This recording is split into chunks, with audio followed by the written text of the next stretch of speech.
4 in 10 jobs lost among Black Americans have been gained, and it took Obama-Biden 2 years to do that. So we're indeed outpacing in job growth for the Black community and the Latino community. And the president has promised this community that he's looking to create 3 million jobs in the next term. He wants to create 500,000 new Black-owned businesses, increase access to capital in Black communities, almost 500 billion. He's done that with opportunity zones, and it's estimated that about 1 million people will be lifted out of poverty and given opportunity because of this. Among another number of items, I should say, in the plan, where he wants to prosecute the KKK as domestic terrorists and make lynching a federal crime. Again, all of that lost upon the media as they misreport, take out of context, ignore the verbatim words of this president when he denounced white supremacy yesterday, when he denounced it at the debate, when he's denounced it more than any other president in modern history. And in fact, something else lost upon the media is the absolute turning of a blind eye to Antifa.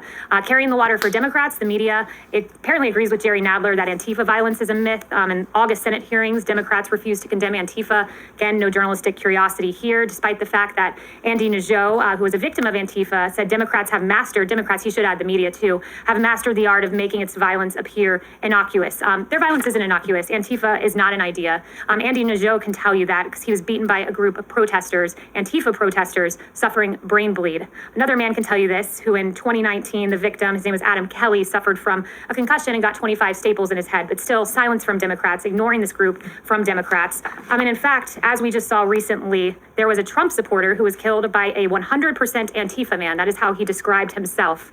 And again, no reporting here, but I guess I did the job of the media by getting this information myself. This man who was 100% Antifa, this man, in fact, had been arrested before at 2 a.m. on July 5th in a public protest carrying an illegal weapon. He resisted arrest. He was taken to jail where he was merely given a citation, put back on the streets. And the very next month, this 100% Antifa man was lying in wait before he killed an innocent Trump supporter. Ideas do not target police officers. Ideas do not burn down buildings. Ideas do not kill innocent Americans. Organizations do. And Democrats should condemn the shameful group in the same manner President Trump continues to condemn white supremacy. He's not condemning white supremacy.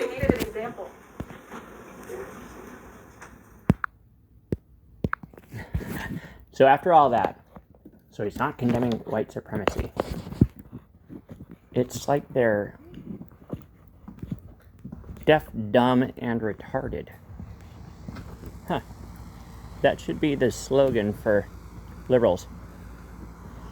If you're deaf, dumb, and retarded, join our political party. If you have any intelligence, just cognitive ability, ears that hear, the ability to think, to see, to observe, and then compute that into reason, you're not welcome. You're not welcome in our party, we need absolute control.